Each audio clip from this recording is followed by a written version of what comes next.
ಪ್ರಿಯರಾದವರೇ, ಯೇಸುಕ್ರಿಸ್ತನ ನಾಮದಲ್ಲಿ ನಾನು ನಿಮ್ಮನ್ನು ವಂದಿಸುತ್ತೇನೆ. ಹೇಗಿದ್ದೀರಾ? ಚೆನ್ನಾಗಿದ್ದೀರಾ? ಸಂತೋಷವಾಗಿ ಇದ್ದೀರಾ? ಯಾಕೆ ಪ್ರತಿನಿತ್ಯ ಒಂದು ವಾಕ್ಯವನ್ನು ಹೇಳಿ ನೀವು ಮಾತನಾಡುತ್ತೀರಾ ಎಂಬಂಥ ಯೋಚನೆ ನಿಮಗೆ ಬರ್ತದಲ್ಲವ? ಸ್ವಂತ ತತ್ವಗಳನ್ನು ಹೇಳಿ ಏನು ಪ್ರಯೋಜನ ಹೇಳಿರಿ? ದೇವರ ವಾಕ್ಯಗಳೇ ನಮ್ಮಲ್ಲಿ ಆಶೀರ್ವಾದಗಳನ್ನು ತರುವಂಥದ್ದು. ಕರ್ತನ ವಾಕ್ಯ ಅದು ದೇವರ ಆತ್ಮನು ನಮಗಾಗಿ ಬರೆದು ಕೊಟ್ಟಿದ್ದಾನೆ. ಈ ವಾಕ್ಯಗಳ ಮೂಲಕವಾಗಿ ದೇವರು ನಮ್ಮೊಂದಿಗೆ ಮಾತನಾಡುತ್ತಾರೆ, ಬಲಪಡಿಸುತ್ತಾರೆ, ಉಜ್ಜೀವಿಸುತ್ತಾರೆ, ಸೌಖ್ಯ ಕೊಡುತ್ತಾರೆ, ಬಿಡುಗಡೆ ಕೊಡುತ್ತಾರೆ. ದೊಡ್ಡ ಆಶೀರ್ವಾದ. ಹಾಗಾದರೆ ಈ ವಾಕ್ಯವನ್ನು ಹೇಳುವುದಕ್ಕೆ ಮುಖ್ಯವಾದ ಕಾರಣ ಏನು ಗೊತ್ತಾ? ಕೀರ್ತನೆಗಳು 119 1ನೇ ವಾಕ್ಯ ನೋಡಿರೆ, ಯೆಹೋವನ ಧರ್ಮಶಾಸ್ತ್ರವನ್ನು ಅನುಸರಿಸಿ ಸದಾಚಾರಿಗಳಾಗಿ ನಡೆಯುವವರು ಧನ್ಯರು. ಧನ್ಯರು ಅಂದರೆ ಆಶೀರ್ವದಿಸಲ್ಪಟ್ಟವರು ಎಂಬುದಾಗಿ ಅರ್ಥ. ನಿಮ್ಮ ಜೀವಿತ ಆಶೀರ್ವದಿಸಲ್ಪಟ್ಟಿರಬೇಕು ಅಂದರೆ ನೀವು ಸದಾಚಾರಿಗಳಾಗಿ ನಡೆಯಬೇಕು. ಅಂದರೆ ದೋಷಗಳಿಲ್ಲದೇ ಇರುವಂತಹ ಜೀವಿತವನ್ನು ಜೀವಿಸಬೇಕು. ಆ ರೀತಿಯಾಗಿ ಎಂತಹ ಜೀವಿತ ಅಂದರೆ ದೇವರ ವಾಕ್ಯಾನುಸಾರವಾಗಿ ಜೀವಿಸುವಂಥದ್ದು, ಈ ಸತ್ಯವೇದಕ್ಕೆ ಅನುಸಾರವಾಗಿ ಜೀವಿಸುವಂಥದ್ದು. ಆದ್ದರಿಂದಲೇ ಈ ವಾಕ್ಯಗಳ ಮೂಲಕ ದೇವರು ನಿಮ್ಮೊಟ್ಟಿಗೆ ಮಾತನಾಡುತ್ತಲೇ ಇದ್ದಾರೆ. ನನ್ನ ಜೀವಿತದಲ್ಲಿ ಪರಿಶುದ್ಧತೆ, ಬದಲಾವಣೆ ಉಂಟಾಗಲು ಕಾರಣವೇ ಈ ಸತ್ಯವೇದ. ಕೆಲವರು ಏನು ಅಂದುಕೊಳ್ಳುತ್ತಾರೆ, ಬೆಳಗ್ಗೆದ್ದು ವಾಕ್ಯವನ್ನು ಓದಿ ಪ್ರಾರ್ಥನೆ ಮಾಡಿದರೆ ಆಶೀರ್ವಾದ ಬರುತ್ತದೆ. ಚಿಕ್ಕ ವಯಸ್ಸಿನಿಂದಲೇ ಇದನ್ನು ಹೇಳಿ ನಮಗೆ ಬೆಳಗ್ಗೆ ಎದ್ದ ಕೂಡಲೇ ಬೈಬಲ್ ಓದಬೇಕು, ಪ್ರಾರ್ಥನೆ ಮಾಡಬೇಕು ಅಷ್ಟೇ. ಅದು ಅರ್ಥವಾಗುತ್ತದೋ ಇಲ್ಲವೋ, ಒಂದು ಅಧ್ಯಾಯ ಓದುವಂಥದ್ದು, ಪ್ರಾರ್ಥಿಸುವಂಥದ್ದು, ಅದರಲ್ಲಿ ತೃಪ್ತಿ. ಅದು ಅಲ್ಲ. ದೇವರು ಏನು ಎದುರು ನೋಡುತ್ತಾರೆ ಅಂದರೆ ಈ ವಾಕ್ಯಾನುಸಾರ ನಡೆಯಬೇಕು. ಅದಕ್ಕೆ ದೇವರು ಓದುವುದಕ್ಕೆ ಹೇಳುತ್ತಾರೆ. ಏನು ಮಾಡಬೇಕು?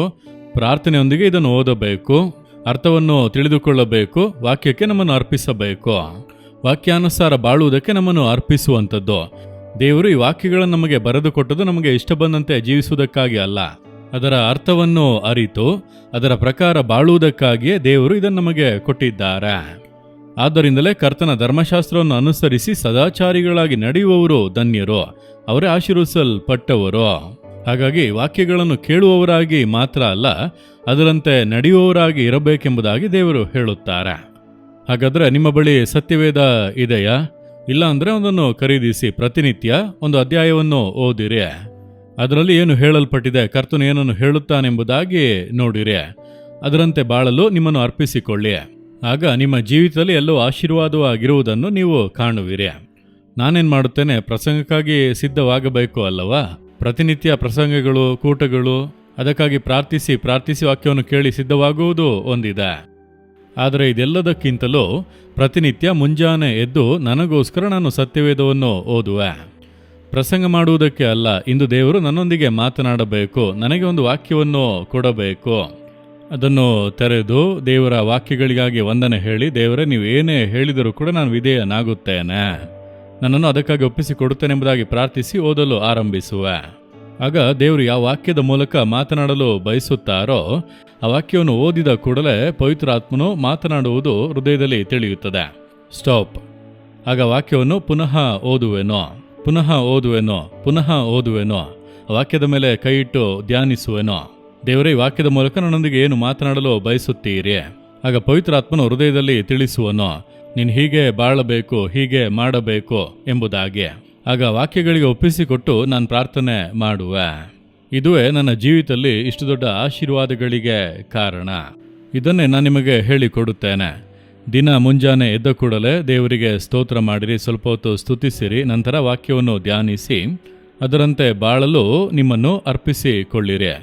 ಉದಾಹರಣೆಗೆ ಹೇಳಲ್ಲ, ಒಂದು ದಿನ ಮುಂಜಾನೆ ನಾನು ವಾಕ್ಯವನ್ನು ಓದುವಾಗ ನಿನ್ನ ನೆರೆಯವನನ್ನು ನಿನ್ನಂತೆಯೇ ಪ್ರೀತಿಸು ಎಂಬುದಾಗಿ ಏಸು ಹೇಳುತ್ತಾನಲ್ಲ, ಆ ವಾಕ್ಯದಲ್ಲಿ ದೇವರು ಸ್ಟಾಪ್ ಮಾಡಿದರು. ನಾನದನ್ನು ಮತ್ತೆ ಓದುತ್ತಾ ಇದ್ದೇನೆ. ನೀನು ನಿನ್ನನ್ನು ಪ್ರೀತಿಸುವ ಹಾಗೆ. ಆಗ ದೇವರು ಕೇಳಿದರು, ಮಗನೇ ನೀನು ಪ್ರೀತಿಯಿಂದ ಇದ್ದೀಯಾ? ಹೌದು ದೇವರೇ, ಎಲ್ಲರನ್ನೂ ಪ್ರೀತಿಸುತ್ತೇನೆ, ಪ್ರೀತಿಸಿ ಎಂಬುದಾಗಿ ಹೇಳಿದ್ದೀರಿ, ನಾನು ಪ್ರೀತಿಸುತ್ತೇನೆ ಎಂಬುದಾಗಿ ಹೇಳಿದೆ. ನಿನ್ನನ್ನು ಪ್ರೀತಿಸುವ ರೀತಿಯಲ್ಲಿ ನೀನು ಪ್ರೀತಿಸುತ್ತಾ ಇದ್ದೀಯಾ? ಯೋಚಿಸುವಂತೆ ಮಾಡಿದರು. ಪವಿತ್ರಾತ್ಮನ ಹೃದಯದಲ್ಲಿ ಮಾತನಾಡಿದನು. ಈ ವಾಕ್ಯದ ಪ್ರಕಾರ ನಿನ್ನನ್ನು ಪ್ರೀತಿಸುವಂತೆ ನೀನು ಇತರರನ್ನು ಪ್ರೀತಿಸುತ್ತೀಯಾ? ನೀನು ಮತ್ತೊಬ್ಬರನ್ನು ಪ್ರೀತಿಸುತ್ತೀಯಾ? ಹೌದು. ನಿನ್ನನ್ನು ಪ್ರೀತಿಸುವ ಹಾಗೆ ನೀನು ಪ್ರೀತಿಸುತ್ತೀಯಾ ಎಂದು ಕೇಳಿದಾಗ ನನ್ನ ಹೃದಯ ಮುರಿದು ಅಳಲು ಆರಂಭಿಸಿದೆ. ಆ ಪ್ರೀತಿ ನನ್ನಲ್ಲಿ ಇಲ್ಲ. ನಾನು ನನ್ನನ್ನು ಎಷ್ಟು ಪ್ರೀತಿಸುತ್ತೇನೋ ಅಷ್ಟು ಇತರರನ್ನು ಪ್ರೀತಿಸಲಿಲ್ಲವಲ್ಲ. ಹಾಗಾದರೆ ನಾನು ಕೊರತೆ ಉಳ್ಳವನು, ಪ್ರೀತಿಯಲ್ಲಿ ಕೊರತೆ ಉಳ್ಳವನು. ದೇವರೇ ನನ್ನನ್ನು ಕ್ಷಮಿಸಿ, ಆ ಪ್ರೀತಿಯನ್ನು ನನಗೆ ಕೊಡಿರಿ.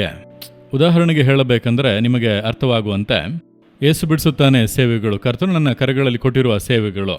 ನಾನು ಅದಕ್ಕಾಗಿ ಪ್ರಾರ್ಥಿಸುವೆ, ಸೇವೆಯನ್ನು ಆಶೀರ್ವದಿಸಬೇಕು, ನಡೆಸಬೇಕು ಎಂಬುದಾಗಿ.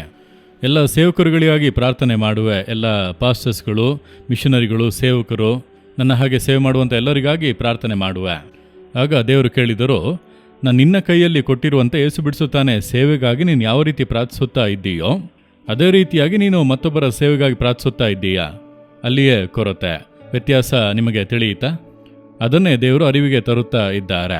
ನಿಮ್ಮ ಮಗಳನ್ನು ಪ್ರೀತಿಸುತ್ತೀರಿ, ನಿಮ್ಮ ಸೊಸೆಯನ್ನು ಪ್ರೀತಿಸುತ್ತೀರಿ.